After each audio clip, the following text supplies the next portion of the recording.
નમસ્કાર વિદ્યાર્થી મિત્રો, કેમ છો? મજામાં ને? ઓકે, ચાલો ફરી પાછા આપણે આગળ વધીએ.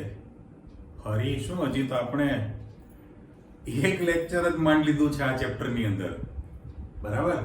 પાશેરમાં પહેલી પૂણી એવું ગુજરાતીમાં કહેવત છે.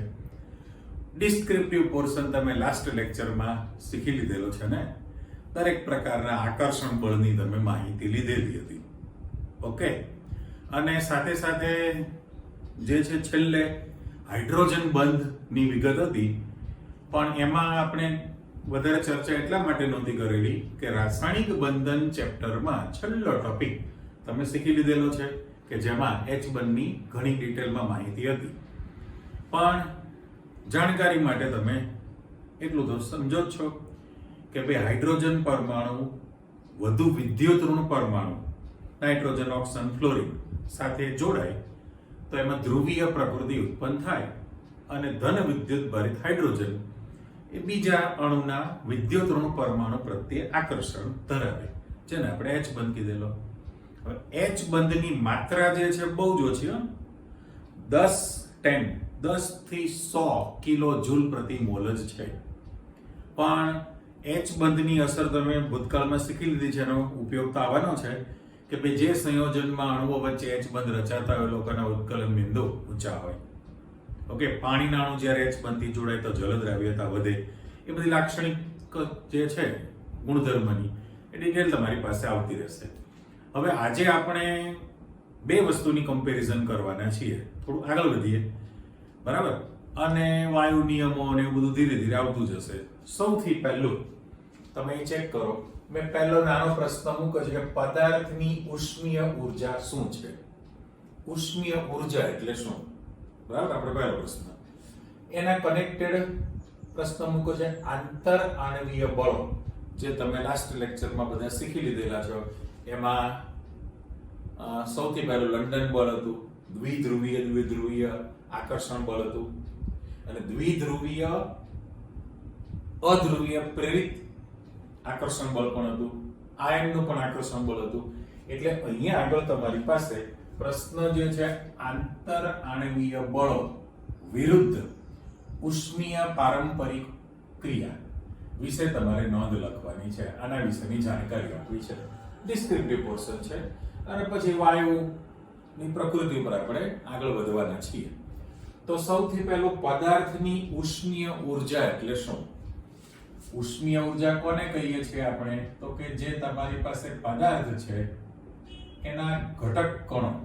હવે ઘટક કણો તરીકે જ્યારે તમે સ્વીકારો છો ત્યારે બે શક્યતા, કાં તો પરમાણુ અથવા તો અણુ. બરાબર?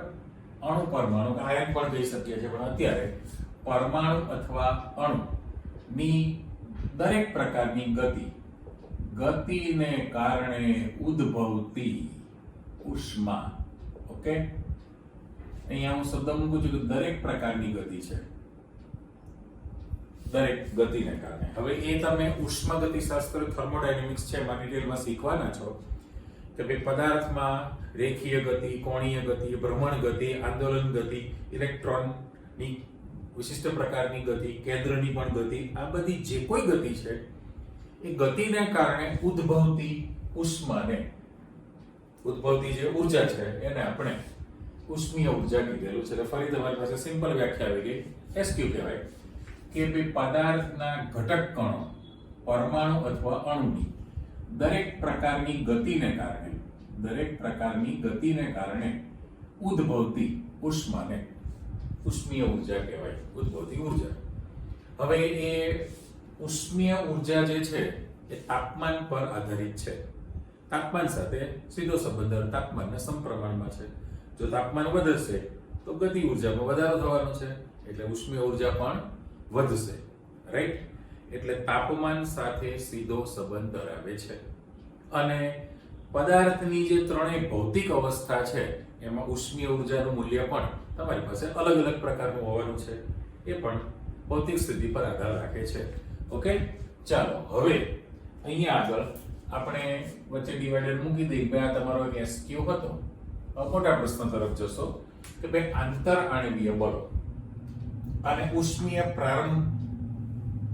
પારંપરિક ક્રિયા શબ્દ છે. તો પહેલામાં પહેલું કે ભાઈ કોઈ પણ પદાર્થ તમે શબ્દ વાપરો તો પદાર્થની અંદર બે પ્રકારની ક્રિયા તમારી પાસે જોવા મળે, રાઈટ? પહેલું જે છે આંતર આણ્વીય બળો, જે તમે લાસ્ટ લેક્ચરમાં શીખી લીધું છે. અને અહીંયા આગળ ઉષ્મીય ઉર્જા શબ્દ પણ આપણે મૂકી દઈએ છીએ. તો બંનેની અંદર તમને વિરોધાભાસ જોવા મળે છે કે નહીં? હા, એનું કારણ એટલા માટે આંતર આણ્વીય બળો જે છે એ અણુ અથવા તો પરમાણુને ચોપડીમાં શબ્દ લખ્યો છે ભેગા રાખે, અથવા તો એને બીજો શબ્દ આપણી પાસે છે જ ને, સંગઠિત કરી શકે છે. દરેક પ્રકારના આકર્ષણ બળ જે છે, જે લાસ્ટ ટાઈમ તમે ભણ્યા છો, એટલે આંતર આણ્વીય બળો એ અણુ કે પરમાણુને હંમેશા ભેગા અથવા તો સંગઠિત કરી રાખે છે. ત્યારે એથી ઉલટું કીધું ને કે ઉષ્મીય ઉર્જા જે છે એ એની વિરુદ્ધ ઘટના છે. અણુને અલગ પાડવાની પ્રક્રિયા થઈ કહેવાય, કારણ કે ગતિ કરાવવાની છે ને. તાપમાન વધે એટલે ગતિ ઉર્જા વધે, જેને આપણે ઉષ્મીય ઉર્જા કીધી છે. ઓકે, એટલે બંને વિરોધાભાસ છે કે આંતરાણવીય બળો અણુને સંગઠિત કરી રાખે છે, ભેગા રાખે છે, જ્યારે ઉષ્મીય ઉર્જા જે છે અણુને અલગ પાડે એટલે ગતિશીલ રાખે છે. તો પછી આ બંને વચ્ચે આ બે જે ઘટના બને છે એ બંને વચ્ચે જે સંતુલિત અવસ્થા પ્રાપ્ત થાય, જ્યારે તમારી પાસે એની અંદર સંતુલિત અવસ્થા પ્રાપ્ત થતી હોય અને એના આધારે તમે ભૌતિક અવસ્થા નક્કી કરી શકો છો, રાઈટ? હવે આપણે એવું કીધું કે ભાઈ ત્રણેય અવસ્થા શબ્દ મૂકેલો છે, કારણ કે ભૌતિક અવસ્થામાં ઘન, પ્રવાહી અને વાયુ છે. ઘન, પ્રવાહી અને વાયુ છે. મારે જે દાખલા તરીકે લખાણ આપવું છે કે ભાઈ ઘન છે, પ્રવાહી છે અને વાયુ. ઓકે, આને બ્લોક કરી દો. હવે આપણે તો જાણીએ છીએ કે ઘન પદાર્થમાં અણુઓની ગોઠવણી ખૂબ જ વ્યવસ્થિત છે, એટલે અણુઓ વચ્ચે આંતરાણવીય આકર્ષણ બળ કેવું હોય? આંતરાણવીય આકર્ષણ બળ જે છે વધુ હોય. તો આની અંદર તમે જ્યારે ઘનથી પ્રવાહી અને પ્રવાહીથી વાયુ તરફ તમે જાઓ, ઘનમાંથી પ્રવાહી અને પ્રવાહીમાંથી વાયુ તરફ તમે જાઓ, તો એની અંદર આંતર આણ્વીય બળ, જો શબ્દ મૂકી દઉં, આંતર આણ્વીય બળ શું થશે? આ બાજુ જાવ તો ઘટશે. ઘનમાં આંતર આણ્વીય બળ સૌથી વધુ છે, એના કરતા પ્રવાહીમાં ઓછું છે, વાયુમાં સૌથી ઓછું છે. એટલે જ્યારે તમે ઘનમાંથી પ્રવાહીમાંથી વાયુ તરફ જાઓ તો આંતર આણ્વીય બળો જે છે ઘટાડો અનુભવે છે. ત્યારે એથી ઉલટું તમે મૂકી શકશો કે ભાઈ આ તરફ જશો, વાયુમાંથી પ્રવાહી તરફ જાઓ અને પ્રવાહીમાંથી ઘન તરફ જાઓ, તો એ લોકોની ઉષ્મીય ઉર્જા, હવે તમે એમ શબ્દ રાખો તો પણ મને વાંધો નથી, આપણે એરો જ રાખીએ. ચાલો, ઘનથી પ્રવાહી ને પ્રવાહીમાંથી વાયુ તરફ જાઓ, તો અહીંયા હું શબ્દ મૂકી દઉં ઉષ્મીય ઉર્જા. આપણે એક જ લખાણમાં બંને ચર્ચા કરી છે. ઉષ્મીય ઉર્જા જે છે એ તમારી પાસે વધે છે, રાઈટ? જોઈ લો અહીંયા કે ઘનથી પ્રવાહી ને પ્રવાહીમાંથી વાયુ, જે ત્રણ ભૌતિક અવસ્થા છે પદાર્થની, ત્રણે ત્રણ ભૌતિક અવસ્થામાં બંને બળને સંતુલિત રાખવું પડે, તો એ અવસ્થા એની પોતાની ઉર્જા નક્કી થઈ. પણ ઘનમાંથી પ્રવાહીમાં જાઓ કે પ્રવાહીમાંથી વાયુ તરફ જાઓ તો આંતર આણ્વીય બળ જે છે ઘટાડો થાય, આકર્ષણ બળ ઓછું થાય અણુઓ વચ્ચે. ત્યારે એથી ઉલટું છે કે જ્યારે તમે ઘનમાંથી પ્રવાહી ને પ્રવાહીમાંથી વાયુ તરફ જશો તો એની ઉષ્મીય ઉર્જા જે છે હંમેશા શું થાય? વધે, કારણ કે ગતિશીલ, ગતિ કરવા માટે વધારો કરે. પણ આપણે વાત કરીએ એ પ્રમાણે તાપમાન જે પરિબળ છે અગત્યનું છે ને. જો તાપમાન વધે તો ઉષ્મીય ઉર્જા પણ વધે છે, બરાબર? કારણ કે ગતિશીલતા વધે છે. એટલે ટૂંકમાં અહીંયા તમારી પાસે જે આંતર આણ્વીય બળ વિરુદ્ધ ઉષ્મીય પારંપરિક ક્રિયા વિશે તમે આટલી ચર્ચા કરી શકો. નંબર 1. હવે વાત એમ છે કે અહીંથી આપણે લાઈનિંગ મૂકી દઈએ. હવે તમે વિચારો કે જ્યારે ઘન પદાર્થ છે તો ઘન પદાર્થમાં અણુઓમાં આંતરાણ્વીય બળ સૌથી વધુ છે, બરાબર? એની સાપેક્ષમાં પ્રવાહીમાં આંતરાણ્વીય બળ ઓછું લાગે અને વાયુમાં સૌથી ઓછું છે. એટલે પરિસ્થિતિ એવી થાય કે જ્યારે તમે, આપણે વાત આવે છે તાપમાનમાં ફેરબદલી કરો તો અવસ્થા બદલવાની વાત છે. હવે સીધી સર વસ્તુ છે, આપણે પહેલા જ લેક્ચરમાં કીધું કે બરફ છે એનું તાપમાન વધારશો તો પ્રવાહી બને પાણી, એનું તાપમાન વધારશો તો પાણીની બાષ્પ બનશે, વરાળ બની શકે. એટલે તાપમાન વધારવાથી અવસ્થા બદલાણી કહેવાય, ગતિ ઊર્જા. પણ હવે તમે તાપમાનમાં ઘટાડો કરો, માની લો કે વાયુ છે કોઈ પણ, એ તમે ડિટેલમાં શીખવાના જ છો, પાછળ એન્ડ્રુઝનો પ્રયોગ છે કે કોઈ પણ વાયુ છે એ વાયુ સતત ગતિશીલ છે, ખૂબ જ વધુ અંતર છે અણુઓ વચ્ચે, આંતરાણવીય બળ ખૂબ જ નહિવત છે, નિગ્લિજિબલ, નગણ્ય, તમે અવગણી શકો છો. તો વાયુનું આપણે પ્રવાહીકરણ કરવું છે. પ્રવાહીકરણ કરવા માટે શું થયું તો કે બે શક્યતા. અહીંયા તમારી પાસે લખાણ જ છે કે વાયુ જે તમારી પાસે છે એ વાયુમાં એની ઉષ્મીય ઉર્જામાં ઘટાડો કરો. જો તમે ઉષ્મીય ઉર્જા ઘટે, ઉષ્મીય ઉર્જા ક્યારે ઘટે તો કે આપણે ખાસ કીધેલું છે કે ઉષ્મીય ઉર્જા તાપમાન સાથે સીધો સંબંધ ધરાવે છે, તાપમાનના સમપ્રમાણમાં છે. દાખલા તરીકે આપણે પહેલા જ અહીં મૂકી દીધું. હવે ઉષ્મીય ઉર્જા તાપમાન સાથે સંબંધિત છે, એનો અર્થ એમ કે તમારે શું કરવાનું છે, ઉષ્મીય ઉર્જામાં ઘટાડો કરવો છે. એટલે જો વાયુનું તમે તાપમાન ઘટાડો, વાયુની ઉષ્મીય ઉર્જા ઘટી, ધેટ મીન્સ કે એનું તાપમાન ઘટે, બરાબર, તો વાયુનું પ્રવાહીકરણ થવું જોઈએ ને. એટલે વાયુમાંથી શું થઈ શકે, એટલે હું શબ્દ મૂકું છું કે વાયુનું આપણે પ્રવાહીકરણ કરવું છે. ઓકે, પણ માત્ર એક જ પરિબળ જવાબદાર નથી. એનો અર્થ એમ કે મેં પહેલા જ કીધું કે ઉષ્મીય ઉર્જા ઘટશે, ધેટ મીન્સ તાપમાનમાં આપણે ઘટાડો કરીએ. તાપમાન ઘટે એટલે ગતિ ઉર્જા ઘટવાની છે. તો પરિસ્થિતિ શું થાય કે વાયુનું પ્રવાહીકરણ થવું જોઈએ ને, વાયુનું પ્રવાહીકરણ થવું જોઈએ, પણ માત્ર એનાથી પ્રવાહીકરણ થઈ શકતી નથી. સાથે સાથે તમારે વાયુનું દબાણ પણ વધારવું પડે. દબાણ P જો તમારે વધારો તો હવે પરિસ્થિતિ કેવી થશે કે તમારી પાસે જે વાયુ ભરેલો છે એ વાયુ પર તમે દબાણ વધારશો તો અણુને ફરવા માટેનો અવકાશ ઘટે, એટલે એકમ કદમાં અણુની સંખ્યા વધી જાય. તો ડેન્સિટી આપણે ઘનતા બોલીએ છીએ, તો એકમ કદમાં વાયુના અણુઓની સંખ્યા વધવાની છે, જેના કારણે વાયુ ઘટ્ટ બને. આ પહેલી જ વસ્તુ, એટલે વાયુની ડેન્સિટી વધી, વાયુ જે છે ઘટ્ટ બને. ઘટનો અર્થ કે એકમ કદમાં સંખ્યા વધી ગઈ છે. એટલે દબાણને જો તમે વધારશો, દબાણમાં વધારો કરો તો ખૂબ જ નજીક આવતા જશે અણુઓ, વાયુ ઘટ બનશે. અને તમે તાપમાન પણ તમે ઘટાડશો તો વાયુનું પ્રવાહીકરણ થઈ શકે. એટલે એનો અર્થ એવો થયો કે બે વસ્તુ ક્લિયર કરો તમે કે ભાઈ ઉષ્મીય ઉર્જા જે છે અને આંતરાણવીય બળ, તો ઘનના અને પ્રવાહીના અણુઓ એટલા બધા નજીક છે, ઘણા બધા નજીક ગોઠવણી છે, એટલે તમે એનું સંકોચન કરી શકતા નથી. અસંકોચનીય થયો અને બહુ જ ઓછું સંકોચન થાય, ત્યારે વાયુ ખૂબ જ સંકોચનીય છે, એટલે ઘન અને પ્રવાહીનું સંકોચન કરી શકાતું નથી. પછી વાત આવી કે વાયુનું પ્રવાહીકરણ કરવું છે, તો આપણે ઉષ્મીય ઉર્જામાં ઘટાડો કરો, મીન્સ કે તાપમાન ઘટાડો કહેવાય, તો વાયુ જે છે એનું પ્રવાહીકરણ થવું જોઈએ, પણ એ પણ નથી થતું. સાથે સાથે તમે દબાણ વધારશો, બેમાંથી કોઈ પણ એક ઘટના કરો, એક ઘટનાથી નહીં થાય.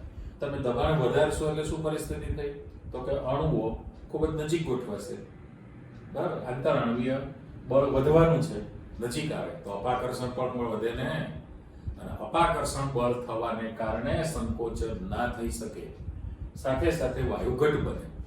એટલે માત્ર દબાણ વધારવાથી વાયુનું પ્રવાહીકરણ થઈ શકતું નથી. દબાણમાં વધારો કરો અને તાપમાનમાં ઘટાડો કરો, બંને પરિબળ જવાબદાર છે, ત્યારે જ તમે વાયુનું પ્રવાહીકરણ કરી શકો છો. એટલે આ તમારી સામાન્ય કમ્પેરિઝનની ચર્ચા થઈ. ઓકે, વધો આગળ. હવે શબ્દ મૂકેલો છે અહીંયા કે વાયુમય અવસ્થાની લાક્ષણિકતા જણાવો. પણ સૌથી પહેલું આપણે અહીંયા આગળ થોડું બહુમાન કરી દઈએ અને પછી એની જે લાક્ષણિકતા તમે કહેવાના છો એમાં 3, 4, 5 મુદ્દા આપણે આપી દીધા. ઓકે, એમ તો વાયુની ઘણી બધી પ્રકૃતિ છે, પણ અત્યારે ખાલી જનરલ ટોનમાં તમારે કેવું છે. તો પહેલામાં પહેલું તમે એવું કહી શકો કે પદાર્થની જે ત્રણેય અવસ્થા છે ને, કેટલી અવસ્થા છે? ત્રણેય ભૌતિક અવસ્થામાં સૌથી વધુ સરળ કોણ છે? વાયુ અવસ્થા છે અથવા સ્થિતિ. પદાર્થની ત્રણેય ભૌતિક અવસ્થાઓમાં સૌથી સરળ વાયુ અવસ્થા ગણવામાં આવે છે. કેમ? તો કે વાયુના અણુઓ વચ્ચે આંતરઆણવીય બળ ખૂબ જ ઓછું છે, નિગ્લિજિબલ, નગણ્ય, અવગણી શકાય એવું, એટલે એ સતત ગતિશીલ રહેવાના છે. પછી આપણે તમને આખી ચર્ચા કરી છે પાઠ્યપુસ્તકમાં કે વાયુનું અસ્તિત્વ. તો જનરલી આપણે પૃથ્વી પર અસ્તિત્વ ધરાવીએ છીએ, જીવ સૃષ્ટિ, બરાબર ને? બાયોલોજી વાળા સાંભળે, સૃષ્ટિના બે પ્રકાર, વનસ્પતિ સૃષ્ટિ અને પ્રાણી સૃષ્ટિ. ઓકે, મનુષ્ય એક પ્રાણી છે, પણ કૌંસમાં જંગલી. એનું કારણ સાબિત કરવા માટે ઘણા કારણો છે મારી પાસે, પણ જે પૃથ્વી પર જીવન ટકાવી રાખવા માટે વાયુ જે બોલીએ છીએ, તો પૃથ્વી પછી વાતાવરણની અંદર ઘણા બધા લેયર છે, બરાબર?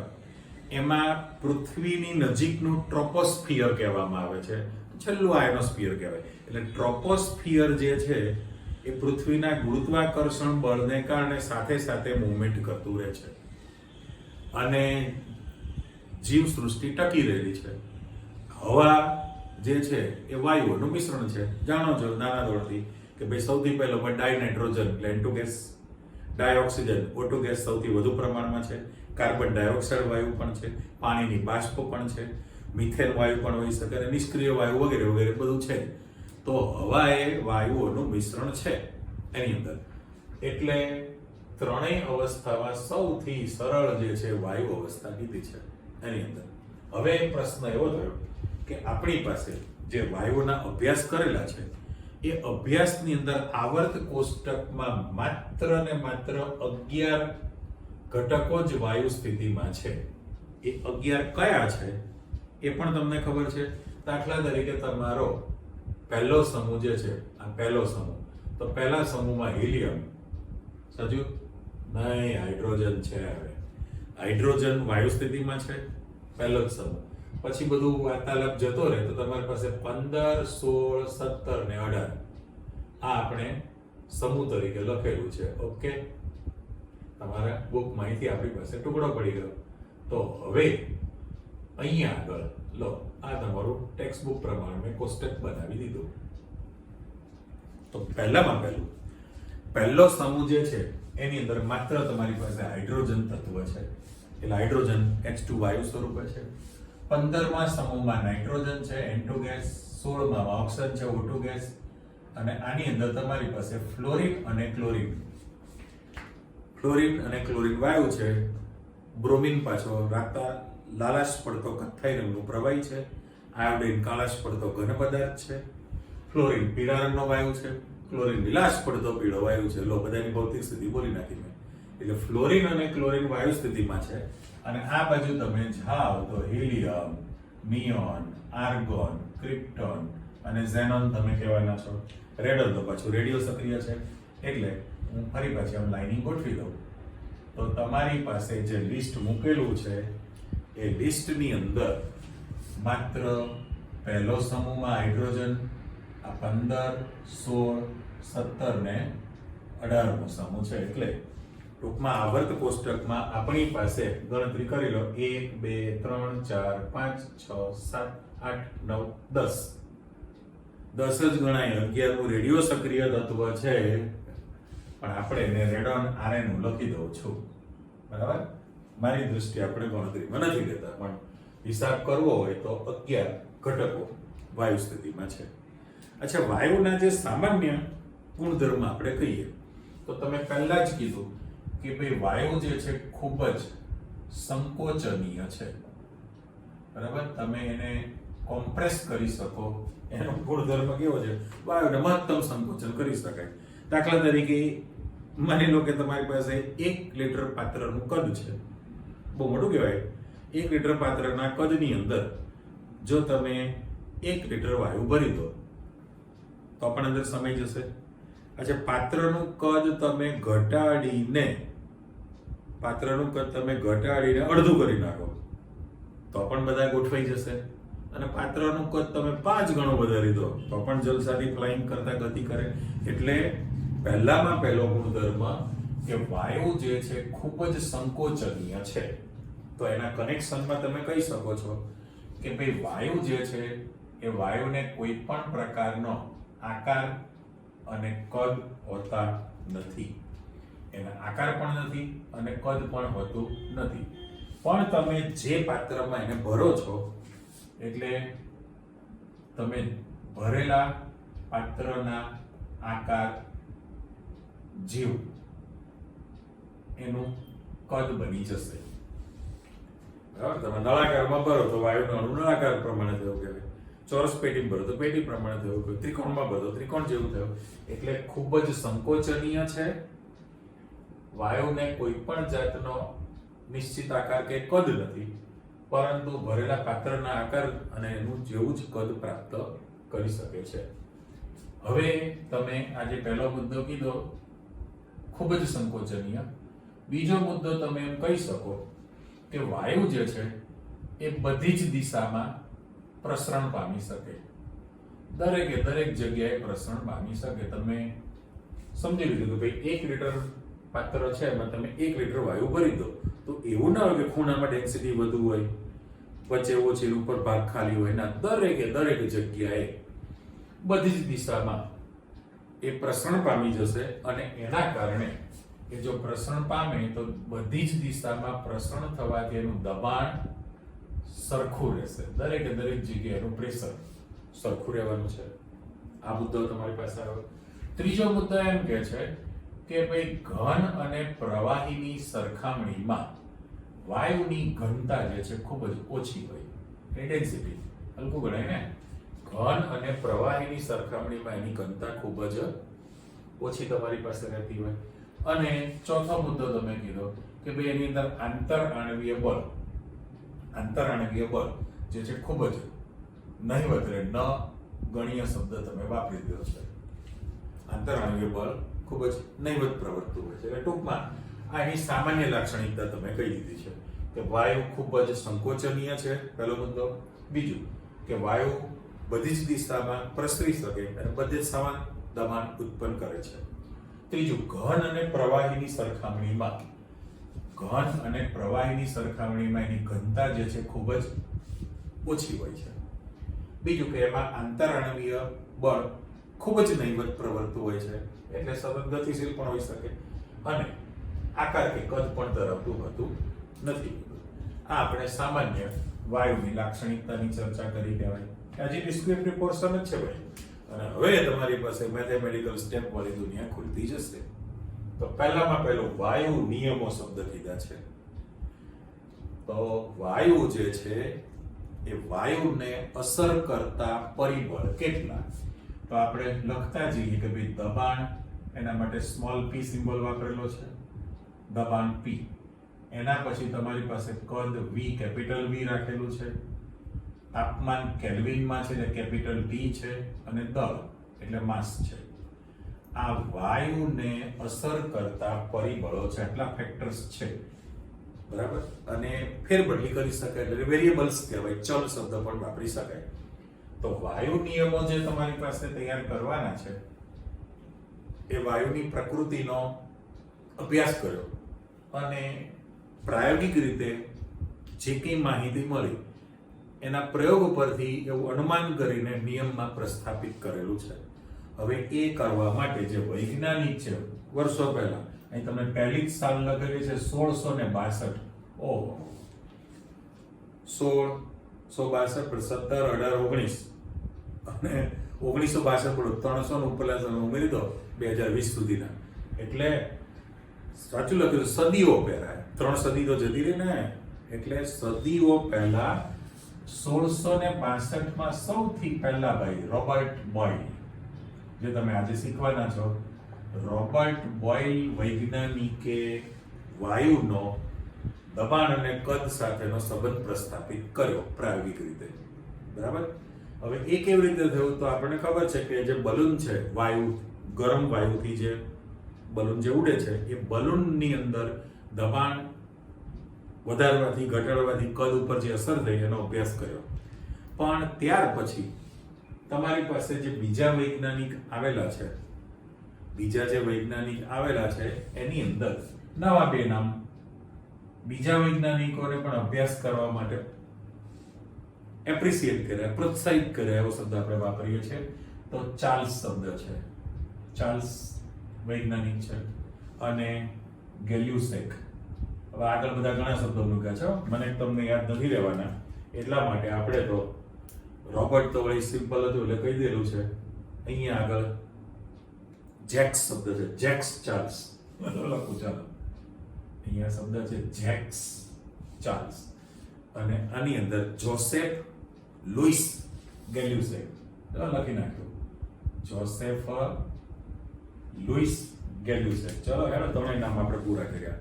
પહેલું જે કીધું છે રોબર્ટ બોયલ, એટલે બોયલનો નિયમ.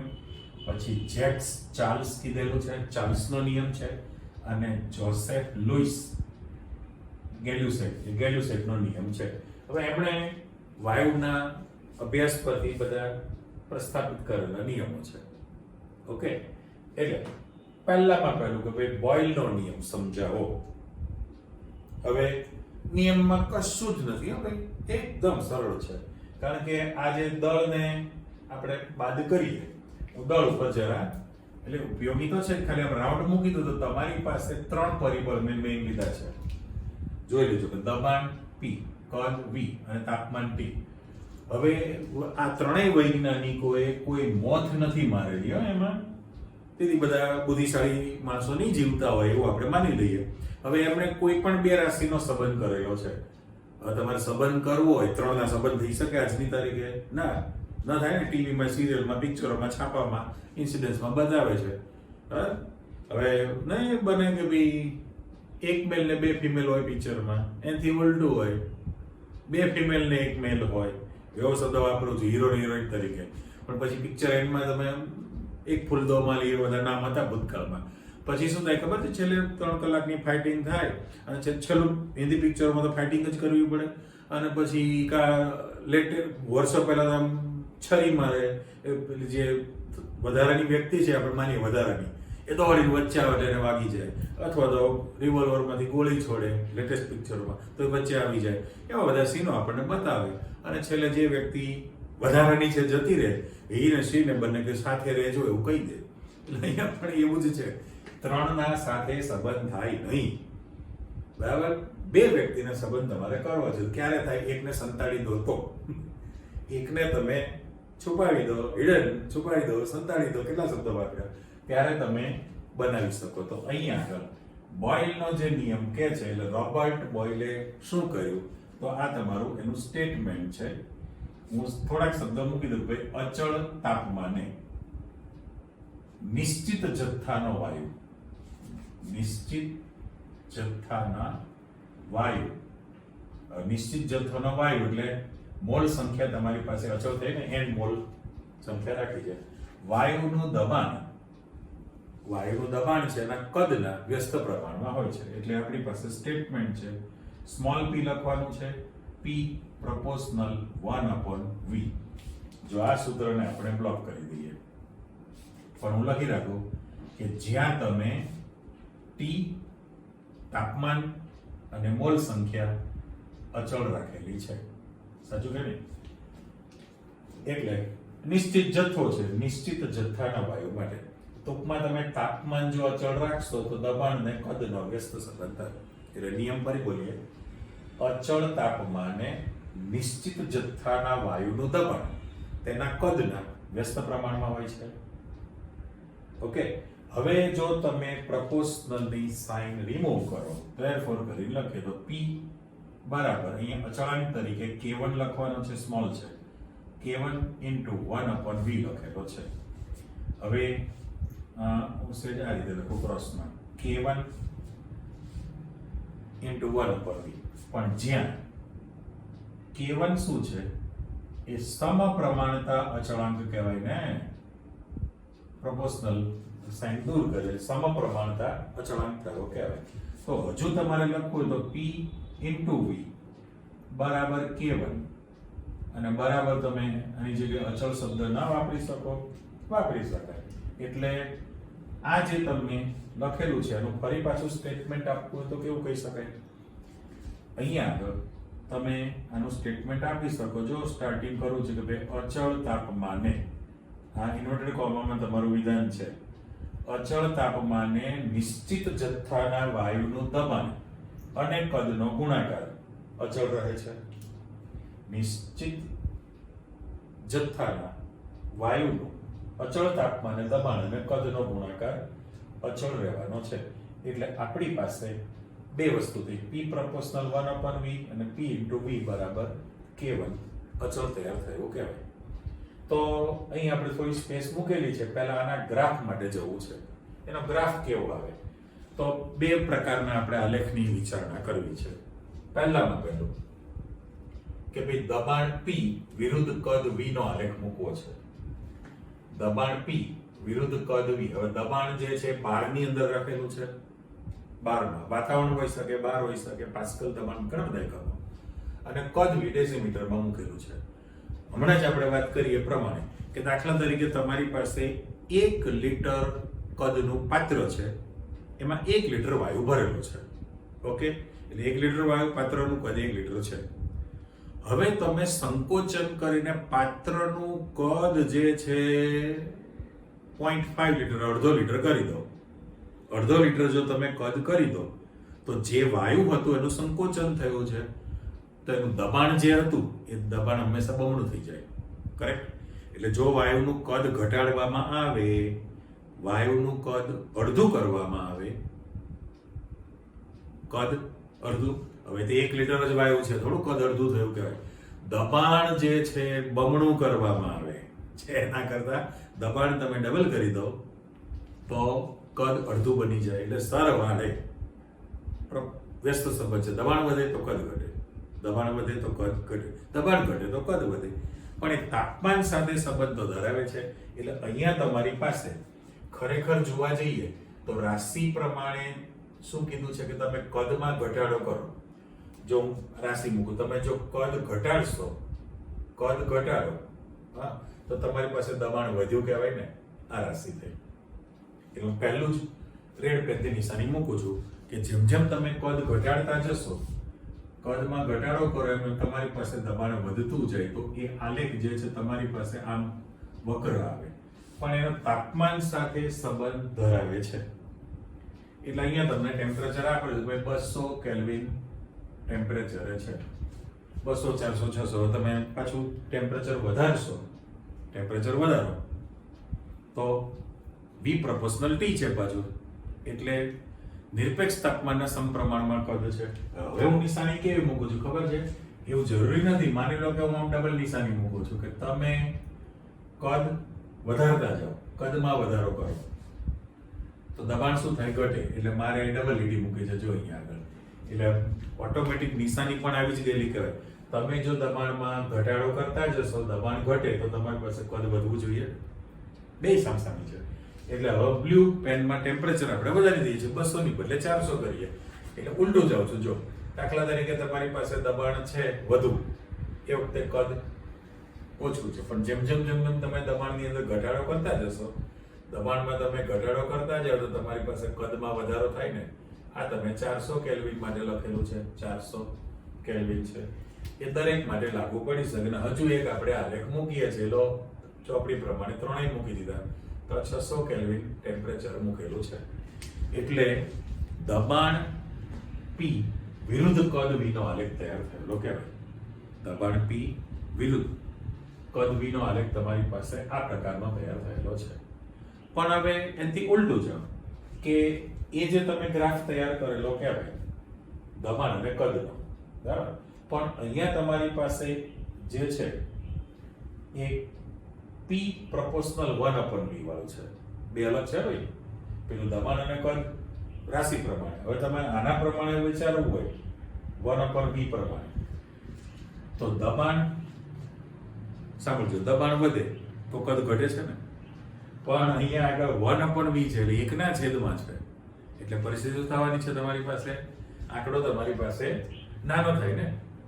એકના છેદમાં તમે કિંમત મૂકતા જાઓ, એકના છેદમાં તો વેલ્યુ ઘટવાની છે અને સામે દબાણ પણ છે. એટલે હવે અહીંયા જે તમારી પાસે ગ્રાફ તૈયાર થવાનો છે એ ટેમ્પરેચર પ્રમાણે એ ઓરિજિન 0, આજે આપણે ઓરિજિન શબ્દ મૂકો છો 0 0, ચલો ઓરિજિન કહેવાય ને, તો એ આલેખ ઉદ્ગમ બિંદુમાંથી સીધી રેખા મળશે. દાખલા તરીકે તમારી પાસે પહેલો આલેખ તૈયાર થયો કહેવાય, બરાબર, એટલે T1 તાપમાન છે, પછી આપણે મૂકીએ. બીજો જે આલેખ તમે મૂકવાના છો એ પણ સ્ટ્રેટ લાઈન તમારી પાસે તૈયાર થાય, T2 તાપમાન છે, અને ત્રીજો આલેખ દાખલા તરીકે મૂકીએ તો અહીંયા આગળ મેં T3 ટેમ્પરેચર કરેલું છે. તો આ વધતા ક્રમમાં છે. અહીંયા જે તમે લખાણ આપેલું છે એ કેવું છે કે T1, T2 અને T3 આ આપણે વધતા દરમાં મૂકેલું કહેવાય. તો T1 ટેમ્પરેચર કરતા T2 વધુ છે, એના કરતા T3 એના કરતા પણ વધુ મૂકેલું છે, એટલે આલેખ તમારી પાસે ઓરિજિનમાંથી પસાર થયેલો સીધી રેખા મળે છે. ઓકે, આ સ્વતંત્ર માહિતી આપી. હવે તમને એમ કે છે આ જે છે દબાણ અને કદનો ગુણાકાર કેવો રહે છે? અચળ. અહીંથી તમારી પાસે એવું આપેલું છે કે ધારો કે નિશ્ચિત જથ્થાના n મોલ ધરાવતા, નિશ્ચિત જથ્થો એટલે n મોલ ધરાવતા વાયુનું તમારી પાસે અચળ તાપમાને દબાણ P1 અને કદ V1 છે. ઓકે, બરાબર ને? આનો નીચે લખાણ છે, ધારો કે અચળ તાપમાને નિશ્ચિત જથ્થાના વાયુનું દબાણ P1 અને કદ V1 છે.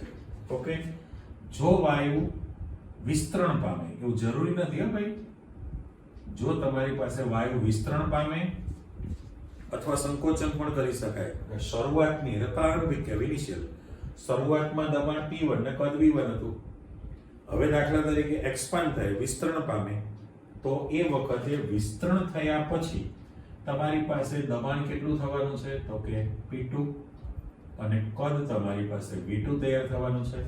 તો અહીંયા આગળ એક નવો સંબંધ આવી ગયો કે P1 V1 બરાબર P2 V2, પણ આ તમારી પાસે અચળ પદ જ રહેવાનું છે. એટલે આ એક્ઝામ્પલ ગણવા માટેનું તમારી પાસે સૂત્ર બની ગયું કહેવાય, દાખલો ગણવા માટેનું સૂત્ર છે.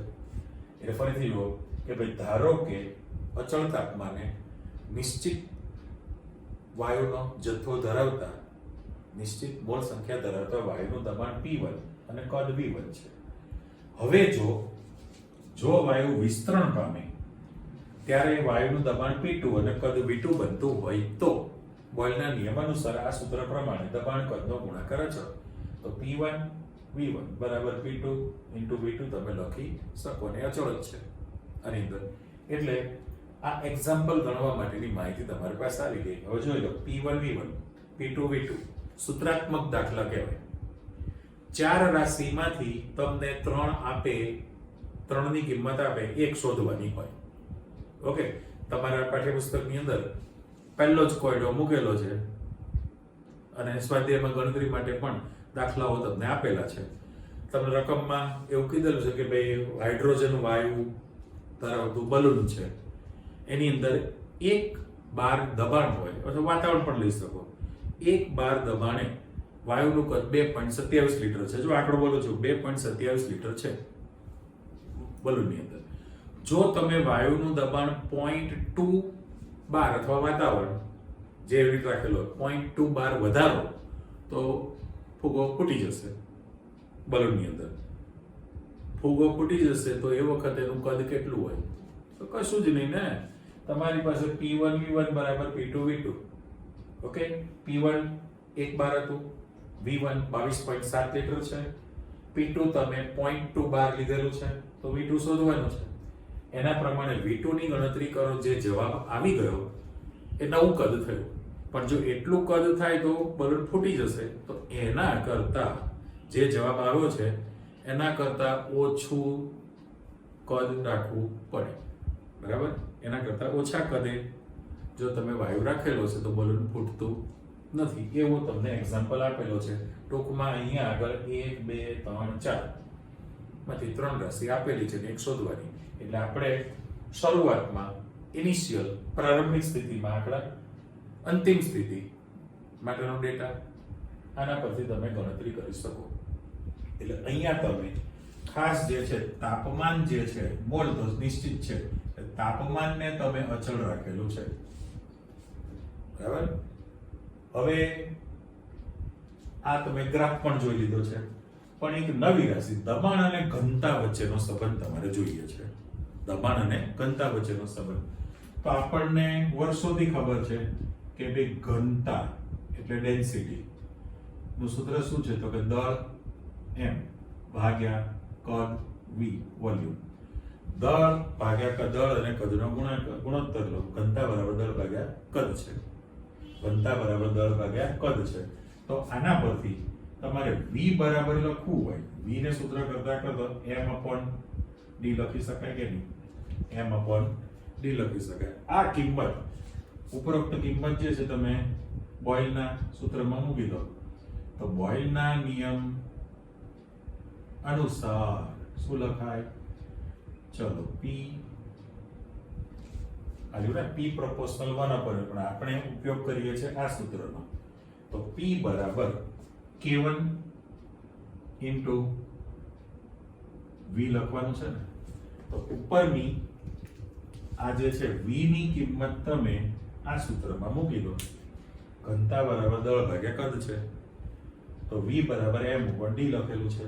આ વેલ્યુ જો તમે આમાં મૂકી દેશો તો પછી બરાબર કરી લખું છું તો k1 સ્મોલ k1 અચળાંક છે અને v ની જગ્યાએ m/d મૂકેલું કહેવાય. એ તમે અલગ રાશિ મૂકી છે તેમ બ્રેકેટ કરી દઉં છું. ઓકે, તો તમે સ્મોલ d ને સૂત્ર કરતા કરી દો. જો તમે સ્મોલ d ને સૂત્ર કરતા કરો, આ બરાબર આવી ગયેલું છે. d ને સૂત્ર કરતા કરી દઉં તો m/k1 લખી શકાશે બ્રેકેટમાં અને ઇન્ટુ p લખી શકાય. પણ આ જે પદ છે એ તમારી પાસે અચળ છે, એટલે હું લખી દઉં કે જ્યાં m એટલે દળ વાયુ અને k1 સમપ્રમાણતા અચળાંક હતો, તો આ તો પદ તમારી પાસે અચળ છે ને એની જગ્યાએ નવો અચળાંક k' મૂકી દો. એની જગ્યાએ જો તમે નવો અચળાંક k' મૂકી દો તો તમારી પાસે ફરી પાછું સૂત્ર d બરાબર k' ઇન્ટુ p લખી શકાય, બરાબર. અને ફાઇનલ તમે d પ્રપોર્શનલ સ્મોલ p ને બ્લોક કરી દો તો આનું ફરી પાછું તમે સ્ટેટમેન્ટ અહીંયા લખી નાખો છો. શું લખાણ થયું કહેવાય? લખાણ તમારી પાસે કે ભાઈ નિયત તાપમાને નિશ્ચિત જથ્થાના વાયુનું ઘનતા તેના દબાણના સમપ્રમાણમાં હોય છે.